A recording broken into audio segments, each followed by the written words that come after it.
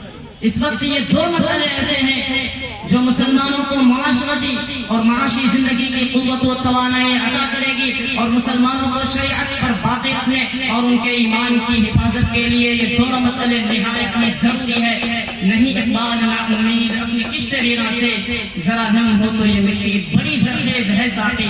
وآخر دعوانا الحمدللہ رب العالمین.